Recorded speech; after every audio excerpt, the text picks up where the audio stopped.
तो फ्रेंड्स आज हमारे पास है 19 दिसंबर को फेडरल फंड रेट और इसकी प्रेस कॉन्फ्रेंस है।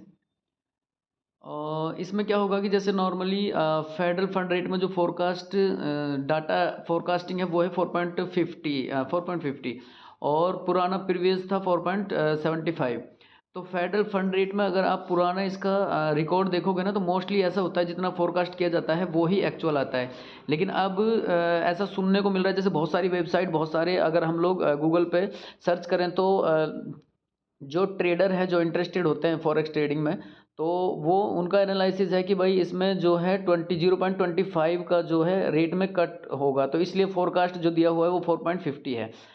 अब इसमें चांसेस ये होंगे कि ट्रेडर जो है वो ज़्यादा एक्टिव हो जाएं ये सोचकर कि भाई जो फेडरल फंड रेट है वो कम होकर आएगा, यानी कि 0.25 कम होगा, तो इस केस में बिग बनेगी और अप डाउन यानी कि जैसे अप की तरफ और डाउन की तरफ कैंडल बनेंगी और आपको पेंडिंग ऑर्डर तो चल ही नहीं पाएगा, बड़ा लॉस दे जाएंगे पेंडिंग ऑर्डर आपको इस केस में। अगर इसमें कट आता है तो 50 यानी कि 50 पॉइंट का कट आना चाहिए तो ही इसमें मोमेंट बड़ा देखने को मिलेगा। अदरवाइज जैसे अभी लोगों का अनुमान है कि भाई 0.25 जो है वो क्या बोलते हैं कट होगा रेट, तो इस अनुमान के बेस पर बहुत सारे ट्रेडर अगर मार्केट में एक्टिव हो जाते हैं तो ही किसी पेयर में बिग नहीं बनेगी और अच्छा मोमेंट होगा। तो हमें बस यही फ़ायदा होगा कि अगर बहुत ज़्यादातर ट्रेडर इसमें ये मानकर चलें कि भाई रेट कट होगा, तो फिर ऐसा मानना पड़ेगा हमें कि अगर रेट 0.50 अगर कट होता है तो ही बड़ा मोमेंट आएगा।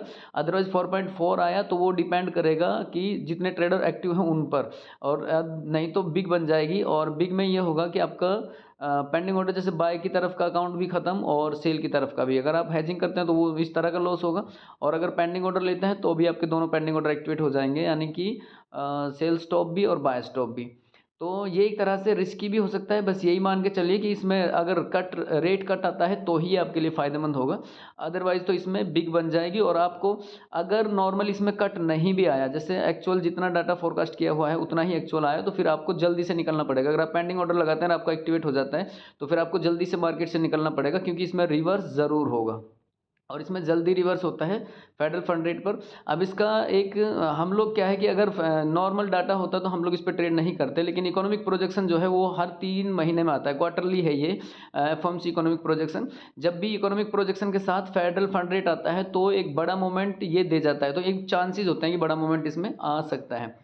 तो ये है फेडरल फंड रेट। उसके बाद हमारे पास जो जेपीवाई की न्यूज़ है ये बाय स्टॉप सेल स्टॉप इसमें लगा सकते हैं। सुबह इसका टाइम होता है 8 बजे से 9 बजे के बीच में ये चलती है, इसका फिक्स टाइम नहीं होता। उसके बाद 5:30 बजे है एक news GBP official bank rate, अच्छी न्यूज़ है, पर ये जो ज़्यादातर रेट से डिपेंड न्यूज़ होते हैं, रिलेटेड जो न्यूज़ होती हैं इन पर बड़ा मोमेंट उसी चीज़ पर डिपेंड करता है कि इनमें रेट जो है वो कट होकर आए या ज़्यादा हो। नॉर्मल आता है तो वो ट्रेडर्स पर डिपेंड करता है कि फिर ट्रेडर कितने एक्टिव हैं उसी के हिसाब से, यानी कि ज़्यादातर बाय की तरफ ज़्यादा लोग हैं या सेल की तरफ, तो उसी पर है। सेम यही आज फेडरल फंड रेट में होगा, क्योंकि प्रोजेक्शन की वजह से हम लोग इस पर ट्रेड करेंगे। हो सकता है बड़ा मोमेंट इसमें आ जाए, एक साइड ही ज़्यादा ट्रेडर हो जाएं और इसमें रिवर्स के चांसेस हो जाएंगे अगर रेट में कट नहीं आया और जितना फोरकास्ट है उतना ही आया। तो थोड़ा सा ध्यान से इस पर ट्रेड करें, रिस्की भी हो सकता है और जल्दी निकलना पड़ेगा आपको।